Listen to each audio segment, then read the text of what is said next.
Welcome to my channel. I am Simran Sahani. तो all the class 12 students, आज हम पढ़ने वाले हैं लॉ स्प्रिंग चैप्टर के मोस्ट इंपॉर्टेंट एनसीईआरटी क्वेश्चंस। तो भाई इससे पहले वाले चैप्टर द लास्ट लेसन के क्वेश्चन आपने पढ़े हैं या नहीं, जल्दी से कमेंट सेक्शन में बताओ येस और नो। और अगर नहीं पढ़े हैं तो प्लेलिस्ट लगा दिए डिस्क्रिप्शन बॉक्स के अंदर एनसीईआरटी एक्सप्लेनेशन की, वहां से जाके आपको लास्ट लेसन के क्वेश्चन करने। If you don't know why I am teaching NCERT question, पहली चीज आपको स्कूल की कॉपी में इन्हें सॉल्व करना है। स्कूल की कॉपी के नंबर होंगे, प्रोजेक्ट वर्क के नंबर हैं आप लोगों के इंग्लिश के बोर्ड एग्जाम के भी, ठीक है, और साथ ही के साथ क्लास कंडक्ट के। तो भाई कॉपी बढ़िया बननी चाहिए। दूसरी, एनसीईआरटी क्वेश्चन डायरेक्ट हमारे बोर्ड एग्जाम में दिख जाते हैं, क्योंकि काफ़ी एनसीईआरटी क्वेश्चन कॉम्पिटेंसी लेवल से मिलते जुलते होते हैं। तो इसीलिए हर बच्चे को एनसीईआरटी क्वेश्चन को सबसे पहले दिमाग में बसाना है। जब आप एनसीईआरटी वाली लैंग्वेज सीख जाओगे, एनसीईआरटी के क्वेश्चन सीख जाओगे, तो हाई लेवल क्वेश्चन भी तभी सॉल्व होने वाले हैं। तो इसीलिए हर चैप्टर के एनसीईआरटी क्वेश्चन को आपको नोटबुक में लिखना है, या स्कूल की लिखो या अपनी प्रैक्टिस नोटबुक में लिखो, ठीक है। इस चैप्टर के जो क्वेश्चन आंसर है वो बहुत ही ज़्यादा अच्छे हैं, मतलब ऐसे है कि आपको एक्स्ट्रा ज़्यादा पढ़ने की जरूरत नहीं पड़ेगी। एनसीईआरटी में ही इतनी चीज़ें कवर हो जाती है एनसीईआरटी क्वेश्चंस में ही। तो शुरू करते हैं हम अपने पहले क्वेश्चन को। और क्वेश्चन आंसर शुरू करने से पहले there is update for you. मैंने आपको पहले भी बताया था दैट मैंने एक न्यू चैनल क्रिएट करा, इंग्लिश बाय सिमरन सहानी, जिसका लिंक डिस्क्रिप्शन बॉक्स में गिवन है। एक सेकंड पॉज लो और जाके उसको सब्सक्राइब कर दो। अब अगर तुम पूछोगे दीदी सब्सक्राइब क्यों करा रहे हो, तो पहले भी बताया था और फिर बता रही हूँ, ये सिर्फ और सिर्फ सब्सक्राइब कराया जा रहा है आपकी इंग्लिश वोकैबुलरी बिल्ड करने। आज से कुछ दिनों के अंदर मैं वहाँ पे न्यू वीडियोस अपलोड करूँगी, जिससे आपको आंसर फॉर्मेशन आएगी, इंग्लिश स्पीकिंग आपकी अच्छी होगी। और आपको अगर सीयूईटी अटेम्प्ट करना है तो उसके लिए ग्रामर ये नहीं हम आखिरी दिन पे जाके पढ़ेंगे। इस साल बच्चों का बहुत बुरा हाल है जिन्होंने स्टार्टिंग से सीयूईटी की तैयारी नहीं करी, वोकैबुलरी पे ध्यान नहीं दिया। तो if you want to be pro in English ना, तो भाई चैप्टर्स हम यहाँ पढ़ेंगे, बट जो बाकी चीज़ें हैं आपको इंग्लिश स्किल्स सिखाने के लिए, वो सब हम वहाँ करने वाले हैं। तो जाके उसे भी सब्सक्राइब कर देना। लेट्स स्टार्ट विद आवर पहला क्वेश्चन, ठीक है। पहले क्वेश्चन है हमारा वोकैबुलरी रिलेटेड। बोर्ड के पेपर अब मुश्किल बन के आ रहे हैं, यू नो, मुश्किल बन के आ रहे हैं। तो भाई एग्जामिनर चाहेगा कि एक अच्छा आंसर उसे मिले। अच्छा आंसर वो होता है जिसमें सारी वोकैबुलरी गिवन हो। तो इसीलिए हम वही वोकैबुलरी यूज़ करेंगे जो एनसीईआरटी में गिवन है, जैसे कि looking for, slog their daylight hours. इन सब का मतलब क्या है आपको ये बताना है। इस क्वेश्चन में ये पूछा गया है। रूफ ओवर हिज हेड, यही फ्रेजेस अगर आप एनसीईआरटी की लाइन्स के यूज़ करोगे ना अपने आंसर में, तो आपको अच्छे नंबर मिलेंगे। और यही मैं आपको सिखाऊंगी। अभी एनसीईआरटी क्वेश्चन सीरीज है, धीरे धीरे हमारी और सीरीज आने वाली है। तो चलो इनका आंसर देख लेते हैं। लुकिंग फॉर मतलब क्या है? लुकिंग फॉर मतलब है ट्राइंग टू लोकेट और डिस्कवर। किसी चीज़ को ढूंढने को कहने की जगह आप सिंपल लिख सकते हो looking for. Slog their daylight hours, slog मतलब होता है, मतलब एक तरीके से कुछ जलना होता है ना किसी चीज़ का, वो। तो slog their daylight hours मतलब struggle persistently during the day time, यानी कि पूरा दिन कड़ी मेहनत करना, परिश्रम करने को हम कहेंगे slog their daylight hour, ठीक है। रूफ ओवर हिज हेड, ये तो हम हिंदी में भी बोलते हैं सर के ऊपर की छत। उसका मतलब क्या? छत होता नहीं, उसका मतलब होता है हमारा घर, अ प्लेस टू लिव, ठीक है जी।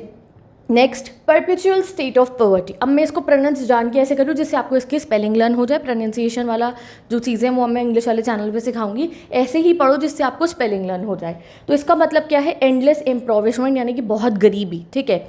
डार्क हटमेंट्स, डार्क हटमेंट्स मतलब क्या है? एक्स्ट्रैक्ट क्वेश्चन में आ जाएगा डार्क हटमेंट्स का मतलब बताओ। तो इसका मतलब है छोटे छोटे हाउसेज जो बने होते हैं ना, जिनमें लाइट तक नहीं जा रही होती है, वो, ठीक है। Impose the baggage on the child, बच्चों के ऊपर बैगेज रख दिया, मतलब बच्चों के ऊपर बोझ रख दिया गया है। Force the profession on the children, यानी कि बच्चों को कहा गया ज़बरदस्ती वो कुछ काम करे, जैसे कि साहिब को और जो है मुकेश को करना पड़ रहा है, ठीक है।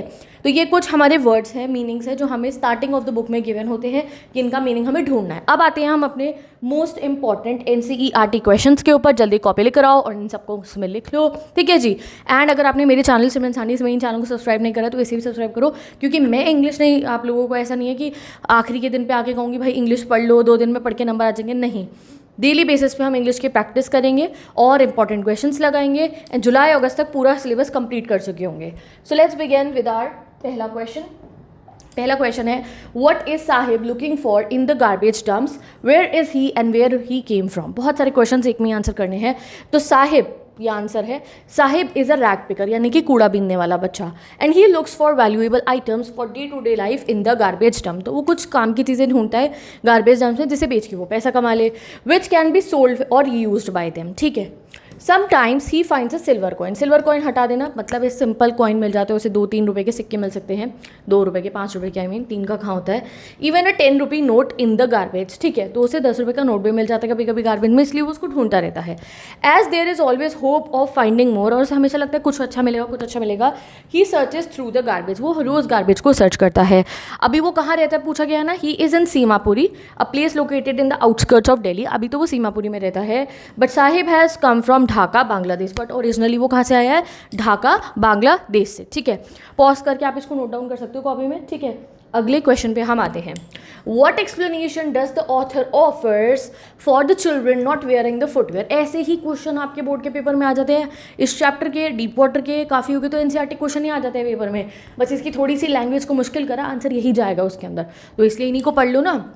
तो the author comes across many shoelace rack picker children in her neighbourhood. उन्होंने बहुत बच्चों को देखा जो नंगे पैर घूमते हैं। According to her, one explanation of the state of being barefoot is that it is a tradition among the people of his community. तो वो एक अपना ट्रेडिशन है हमारा कह के एक्सक्यूज़ दे देते हैं कि हम लोग नंगे पैर इसलिए रहते हैं, हमारे यहाँ का तो कल्चर है ये, हम तो नंगे पैर ही घूमते हैं। However the author quickly mention, but तभी वो कहती हैं नहीं ऐसा नहीं है, that calling it a tradition could be just a means of justification of extreme state of poverty where they are unable to afford footwear and other basic necessities. तो वो बस एक एक्सक्यूज़ होता है जो मम्मी पापा बच्चों को देते हैं कि भाई उनके पास पैसे तो है नहीं उनके लिए कपड़े खरीदने के, अच्छी चप्पल खरीदने के, या फिर आपको बेसिक नेसेसिटीज़ के, तो वो उन्हें जब जूते नहीं पहना पाते तो उन्हें क्या कहते हैं कि ये तो हमारा ट्रेडिशन है, हम लोग पहनते ही नहीं हैं। तो इसको आपको ऐसे प्रेजेंट करना है, मैंने चैप्टर में भी आपको पढ़ा दिया था। अगर अभी तक आपने लॉ स्प्रिंग चैप्टर नहीं पढ़ा है तो मेरी ओल्ड वीडियो से पढ़ सकते हो जो अभी 6 महीने पहले बनाई थी, और अगर आपको लेटेस्ट वीडियो से पढ़ना है तो मई 2027 की प्लेलिस्ट का वेट करो, मई में मैं आपको सारे चैप्टर्स पढ़ना शुरू करने वाली हूँ। तो व्हाट यू वांट, किस टाइम क्लासेस रखे हैं वो भी मुझे कमेंट में बता दो। चलो, is Saheb happy working at the tea stall, explain. तो Saheb is not really happy working at the tea stall because working for master meant sacrificing his freedom. अब वो वहाँ पे काम कर रहा है तो उसे पैसे तो मिल रहे हैं, बट जब वो वहाँ काम कर रहा है तो उसका सारा फ्रीडम छिन चुका है, आपको ऐसे लिखना है। And his care free look, और उसका जो केयर फ्री लुक है वो भी जो है वो चला गया है, ठीक है। तो दो चीज़ें उसने सैक्रिफाइस करी, फ्रीडम और उसकी शक्ल पे जो केयर फ्री लुक था। इवन तो the job eight the tea stall page him 800 rupees and all his meals he seems less contented then before. Even though वहाँ पे उसे पैसे मिल रहे हैं बट अब वो उतना खुश नहीं दिखता है। The weight of his master steel canister seems heavier than his rag picking plastic bag. Okay, बहुत इंपॉर्टेंट क्वेश्चन है, इसे लर्न कर लो। अगले क्वेश्चन पे आते हैं अब हम। How in your opinion can Mukesh realise his dream? किस तरीके से मुकेश अपने ड्रीम अचीव कर सकता है? Very important question, even long question में आ सकता है ये बोर्ड के अंदर, ठीक है।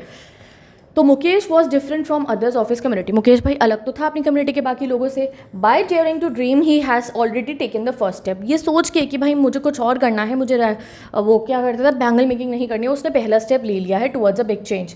ही wants to become a motor car mechanic and drive a car. Okay, he can realise this dream with determination and hard work. तो दो चीज़ें चाहिए उसे ये ड्रीम पूरा करने के लिए, डिटर्मिनेशन और hard work. There might be many obstacle on his way, उसके वे में काफ़ी ऑब्स्टेकल हो सकते हैं, but a strong will power will help him move towards the way of success. But अपनी अच्छी विल पावर से वो सक्सेसफुल हो सकता है। The fact that he is willing to walk a long distance in order to learn the vocation, vocation मतलब काम, vocation मतलब है जो काम उसे सीखना है। कौन सा काम था? मैकेनिक का। Underlines his firm resolve.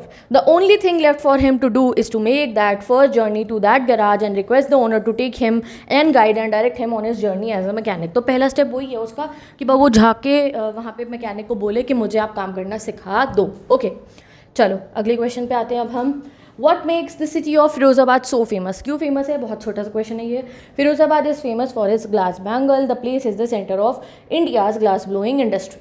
अब आते हैं इंपॉर्टेंट नेक्स्ट क्वेश्चन के ऊपर, ठीक है। लॉन्ग आंसर में आ सकता है ये।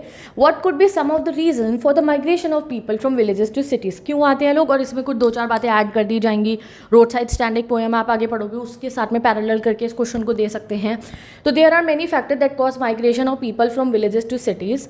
सम villages voluntary move to the cities. कुछ विलेजेस तो अपनी मर्जी से सिटी में जाते हैं in search of jobs and better civic and health facilities. Articles भी आ सकता है, ऐसा आएगा आपको आर्टिकल आ जाए लॉन्ग आंसर बेस में लिखने पर, ठीक है। Others are forced to migrate, कुछ को फोर्सफुली जाना पड़ता है बिकॉज ऑफ नेचुरल डिजास्टर, जैसे फ्लड आ जाए, स्टॉर्म आ जाए, ड्रॉट आ जाए, फेमाइन आ जाए, जैसे हमें बताया कि साहिब की फैमिली आई थी। Destroy their house and properties. History has records of large scale migration caused by Wars also. जैसे बांग्लादेश वॉर के टाइम पे बहुत सारे ये जो हमारे सीमापुरी में जो लोग रहते हैं वो आए, जैसे कि साहिब की फैमिली का भी अगर हम एग्जाम्पल ले, ठीक है। Also many villagers who are better off than others manage to send their children to study in the cities. अब जिन विलेजेस पे पैसे होते हैं अच्छे खासे तो वो अपने बच्चों को बाहर सिटी में पढ़ने भेजते हैं। इन द लेसन लॉ spring Saheb and his family migrates to Seemapuri from Dhaka after their houses were destroyed in the storm. तो हमें बुक में रीज़न तो स्टॉर्म का दिया गया है, ठीक है। तो विद दिस ये कंप्लीट हो गया। अब अगले क्वेश्चन पे आते हैं। Would you agree that promises made to the poor children are rarely kept? क्या प्रोमिसेस जो गरीब लोगों को करे जाते हैं, अब बच्चों को कर जाते हैं, कभी भी ना भाई नहीं जाते? Why do you think this happens in the incident narrated under text? तुम्हें क्यों लगता है ऐसा हुआ हमारे चैप्टर में? तो ये ऐसा हुआ था, याद है ना, उन्होंने कहा था मैं स्कूल बनवाऊंगी, ठीक है। तो yes the promises made to the poor children are seldom, seldom मतलब कभी कभी, ये वोकैबुलरी सीखो। often they are not taken seriously or have been made on the pretext of retaining a child's fancy for something, ठीक है। तो बस ऐसे ही कि भाई बच्चे को बहलाने के लिए वो दे दिया जाता है। This keeps the child hoping for a better possibility till he or she realises the truth. तो तब तक बच्चा जो है होप करता रहता है कि मेरा प्रॉमिस फुलफिल होगा, जब तक उसे यकीन नहीं होता कि हाँ भाई ये झूठ ही कह रहे थे। It is difficult for people to shatter the children's dream while it is also painful to see this children thrive of false hopes given to them. अब हमें एग्जाम्पल देना है। Once while interacting with Saheb the narrator ends up encouraging him to study and jokingly talks about opening the school. उन्होंने भी कहा कि तुम पढ़ो, मैं स्कूल खोल दूंगी। At that time she fails to realise that unknowingly she has sown a seed of hope in Saheb. उसी दिन उन्होंने उसके मन में एक उम्मीद जगा दी कि वो भी स्कूल जा सकता है। She becomes conscious of her mistake when after few days Sahib approaches her enquiring about her school. Her hollow promise leaves her embarrass. तो उनके हॉलो प्रॉमिस से उन्हें काफ़ी एम्बेरेस जो है वो फील हुआ। अगले क्वेश्चन पे आते हैं अब हम। Mention the hazards of working in a glass bangle industry. ये क्वेश्चन अब ऐसे नहीं आएगा, इस क्वेश्चन में आपको थोड़ी प्रॉब्लम्स बताई जाएंगी मुकेश की लाइफ की और उसके साथ में मिला के आएगा। तो अगर आपको ये याद है तो आप बड़े बड़े आंसर्स जो पैरेलल बेस्ड होते हैं वो सॉल्व कर पाओगे। तो the bangle makers face many problems while working in the glass blowing industries. They have to work with the furnace with high temperature and dark dingy cells without proper facility of air and light. वहाँ कोई air light नहीं होती। The dust from polishing the bangle, जो polishing bangle की dust होती है, is injurious to their eyes, आंखों के लिए गलत है। The people specially children working in the industry often lose their eye sight, उनकी आई साइट भी चली जाती है before they become adult. Copy लोड लिखो, इन सबको लर्न करना है, ये यही आंसर है। बड़े से बड़ा क्वेश्चन का भी यहीं से आंसर बनेगा। Their eyes are more adjusted to the dark than to the light outside, उनकी जो आंखें हैं वो एडजस्टेड है डार्क से then compare to light. Apart from that people also suffer from lungs and heart diseases later in their lives after working at the hot environment. ठीक है, हो गया ये भी, पॉज करके देख लेना, स्क्रीनशॉट नहीं ले पाओ अगर आप तो। What forces conspire to keep bangle makers या फिर आपको वर्कर्स इन द इंडस्ट्री? ऐसा क्या है कि वो लोग कोई और काम नहीं कर पाते, इसी में लगे रहते हैं? तो the writer tells us that bangle makers of Firozabad are poverty stricken, वो बहुत गरीब हैं। They are burden by the fact that particular caste in which they are born, that is caste of bangle makers. उनको ये कहा गया है कि, और उनको यही लगता है कि भाई अब वो यहाँ पैदा हुए हैं बैंगल मेकर्स में, तो उनका यही काम है, कोई और काम वो कर ही नहीं सकते। They have to continue the traditional profession. Further the society has formed a harsh circle around them, ऊपर से सोसाइटी भी मदद नहीं करती है।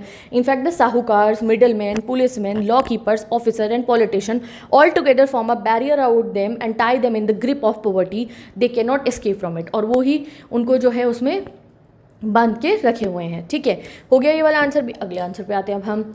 Y should child labour be eliminated and how? तो ये तो obviously it should be eliminated. अब कैसे होगा? तो child labour should be eliminated because it takes away the child's childhood, उसका बचपन छन जाता है, and the prospect of elementary education, और पढ़ाई भी नहीं कर पाते। Moreover since the child labours are cheap and consequently engage in hazardous and dangerous employment, they are often vulnerable to mental and physical illness. क्योंकि वो cheap मिलते हैं तो उनको लोग बहुत ज़्यादा, बच्चों को टॉर्चर भी किया जाता है और हैजार्डियस काम भी करवाए जाते हैं और ज़्यादा काम कराया जाता है, तो इससे वो मेंटली और फिजिकली दोनों एल हो सकते हैं। इन ऑर्डर टू कर्ब मतलब stop this problem, it is important to make education easily accessible. Easily अगर एजुकेशन होगी तो पेरेंट्स भेजेंगे बच्चों को। Apart from that the parents must be made aware of the consequences of working in harmful environment. It is also important to make public aware of the fact that child labour is criminal offence and punishable. इसको punishable offence बनाना चाहिए कि कोई अपने घर पर child labour रखे ही ना, या कहीं पर भी। The government must ensure strict child labour laws and that offenders are punished. Okay, हो गया ये। चलो अगले आंसर पे आते हैं। How is Mukesh attitude to his situation different from the others? तो मुकेश का एटीट्यूड तो अपने पूरे खानदान से डिफरेंट था। उसने ये नहीं कहा कि मैं यहाँ पे काम करूँगा, उसने कहा नहीं मैं तो कार का मैकेनिक बनूंगा। तो Mukesh belong to a family of glass bangle makers, आपको मेंशन करना है, in Firozabad. Even though the children of such families usually carry on their family profession, सब तो फैमिली प्रोफेशन करते हैं। Mukesh wants to be a motor car mechanic and drive a car. Unlikely his family members and others of his community he has dare to dream. तो वो अलग इसलिए क्योंकि उसने डेयर करा है ड्रीम करने के लिए। His grandmother's words about the unbreakable lineage represent the attitude they have towards their situation। Aunty ने तो क्या कहा था दादी ने कि हमारा कर्म है, हमें यही काम करना है।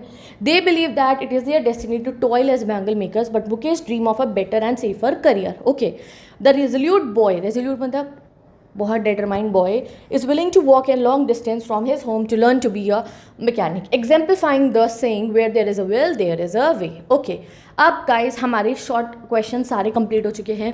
इस क्वेश्चन आंसर्स को मैं स्पेशली कह रही हूँ, लास्ट लेसन वाले तो चलो ठीक है थोड़े बहुत ही थे जो हमें अलग से पढ़ने पड़ेंगे, लास्ट लेसन के एनसीईआरटी क्वेश्चन के अलावा अगर बहुत क्वेश्चन हमें पढ़ने, बट ये जो चैप्टर है ना इसमें बहुत ही आप कहो अच्छे क्वेश्चंस दे रखे हैं, जिसी से ये बेसिक क्वेश्चंस हैं, इसी में से सारे ऐसे निकलते जाएंगे क्वेश्चन थोड़े हाई लेवल करते हुए। तो अगर आपने ये कर लिया और ये लैंग्वेज अगर तुमने लर्न कर लिया ना, कोई भी क्वेश्चन आ जाए will be able to answer. तो चलो कॉम्पिटेंसी लेवल तो मैं बाद में प्रिपेयर कराऊंगी, भी तुम इतना तो प्रिपेयर करके रखो, अभी मैं इतने मुश्किल क्वेश्चन आएंगे तो तुम इंग्लिश से ही डर जाओगे, ठीक है। चलो अगला क्वेश्चन देखते हैं, थिंकिंग अबाउट लैंग्वेज। अब इसमें हमारे को जो है लिटरेरी डिवाइसेस के बारे में बता रखा है। लिटरेरी डिवाइसेस पढ़ना इसलिए इतना ज़रूरी है क्योंकि आजकल एक्सट्रैक्ट क्वेश्चन में लिटरेरी डिवाइसेस के क्वेश्चन आते हैं। सीधा आपको एक पैराग्राफ में हाईलाइट करके दे दिया जाएगा, एक सिमिली पूछी जाएगी, लिखा होगा बताओ कौन सा लिटरेरी डिवाइस है। अगर तुमने उसे गलत कर दिया 1 नंबर तो ऐसे ही खत्म हो गए तुम्हारे। तो इसलिए लिटरेरी डिवाइस हमें सारे पढ़ने पड़ेंगे। तो चलो देखते हैं, यहाँ पे हमारे को एग्जाम्पल दिया है हाइपरबोल का। क्या एग्जाम्पल दिया है, चलो पढ़ते हैं। टू डैमेज गोल्ड, आपने बुक में एक लाइन पढ़ी होगी, हमारे को गिवन है गार्बेज उनके लिए गोल्ड है। क्या गार्बेज गोल्ड है? नहीं, ऑब्वियसली गार्बेज मतलब वो पैसा कमा लेंगे उससे, बट उसको गोल्ड उनके लिए वो सोने के बराबर है। ये बहुत बड़ा चढ़ा के बात बोली गई है ना, तो इसी चीज़ को हम कहते हैं हाइपरबोल। जब आप कोई बात कह रहे हो बट बहुत बड़ा चढ़ा के कह रहे हो कि भाई जो है इसको हम कहते हैं कि ये हाइपरबोल है। ओके, अब मेटाफर, मेटाफर मतलब होता है जब हम कंपेयर करते हैं दो चीज़ों को जो बहुत सिमिलर नहीं होती है। अब metaphor describes a thing in terms of a single quality और अ फीचर और सम अदर थिंग्स। जैसे कि the road was a ribbon of light, मतलब क्या हुआ, इसका मतलब ये है दैट रोड पे मतलब काफ़ी चमक रही थी, बहुत सारी लाइटें लगी हुई थी, बट इसको ऐसे क्या कहते हैं, road was a ribbon of light. तो ये एक मेटाफर है। सिमिली इज अ वर्ड और a phrase that compares one thing with another. Simile में भी कंपेरिजन होता है, बट सिमिली पहचाननी बहुत आसान है, वहाँ पे एज या फिर लाइक लगा होगा, जैसे कि as sweet as sugar, as busy as bee, ठीक है, ये हो गया हमारा स्मूथ लाइक बटर। तो ये सब लाइक और अगर एज गिवन है तो मतलब क्या हुआ हमारा, ये सिमिली है। नेक्स्ट, अब हमारे को ये खुद ढूंढने हैं। ये पहला वाला हमें बताना है इसमें कौन से यूज़ हुआ literary device. Saheb Alam means lord of the universe is directly contrast to Saheb की रियलिटी। उसका नाम तो साहिब आलम है, लॉर्ड ऑफ यूनिवर्स, बट उसकी रियलिटी बिल्कुल वैसी नहीं है। अगर जो असलियत हो बिल्कुल अलग हो उस चीज़ को हम क्या कहते हैं, इसको हम कहते हैं आयरनी। नाम the lord of the universe और उसकी लाइफ की रियलिटी देखो। Drowned in air of desolation, drowned in air of desolation का मतलब क्या है, डूबी हुई है वो जगह, एयर ऑफ डेजोलेशन मतलब बिल्कुल आपका हो तबाही के अंदर। तो एक तरीके का कंपैरिजन कर रखा है कि कोई चीज़ बहुत ख़राब है, तो ये है metaphor. Seemapuri a place on the periphery of Delhi yet miles away from it metamorphically. इसमें यूज़ हुआ एंटीथीसिस। अभी तुम ये ऐसे ही लिख लो, मैं पूरी वीडियो बनाऊंगी लिटरेरी डिवाइसेस की जहाँ पे मैं आपको ये एक्सप्लेन कर दूंगी। For the children it is wrapped in wonder, for the elder it is a means of survival. ये भी एंटीथीसिस है, ठीक है। As her hand moves mechanically like the tongs of a machine, like आते ही आप समझ जाना ये हो गई सिमिली, ठीक है जी। She still has bangles on her wrist but no light in her eyes, ये हुआ हमारा पन, ठीक है। पन क्या होता है वो मैं बाद में बताऊंगी। Few aeroplanes fly over Firozabad, ये भी पन है। वेब ऑफ पॉवर्टी, जाला पॉवर्टी का कंपैरिजन कर दिया ना, ये हो गया मेटाफर, ठीक है। जिग फॉर गोल्ड, ये क्या है हमारा metaphor. Number 10, and survival for Seemapuri means rag picking. Through the years it has acquired the proportion of fine art. Rag picking को एक बहुत बड़ी कला बता रखी है, तो बड़ा चढ़ा के बोला है hyperbole. The steel canister seems heavier than the plastic bag he would carry lightly over his shoulder. इसमें यूज़ हुआ है पैराडॉक्स। अब इनमें से आपको 1-2 ही पता है अभी, मेटाफर और सिमिली। बाकी सब समझने के लिए मैं लिटरेरी डिवाइसेस की अलग वीडियो लाऊंगी, वहाँ से समझ लेना। इंपॉर्टेंट एनसीईआरटी क्वेश्चन कंप्लीट हो चुके हैं। अब मैं मिलूंगी नेक्स्ट वीडियो में जहाँ पे हम नेक्स्ट चैप्टर के इंपॉर्टेंट क्वेश्चन देखेंगे एनसीईआरटी वाले। और अभी तक लॉ स्प्रिंग चैप्टर नहीं पढ़ा है तो मैं प्लेलिस्ट लगा रही हूँ डिस्क्रिप्शन बॉक्स में, वहाँ से जाके पढ़ लो। And if you want the new series, हमें डायरेक्ट एनसीईआरटी से पढ़ाऊंगी इंग्लिश 2027 की, तो कमेंट सेक्शन में मुझे बता दो और टाइमिंग भी बता दो। Bye bye, best of luck.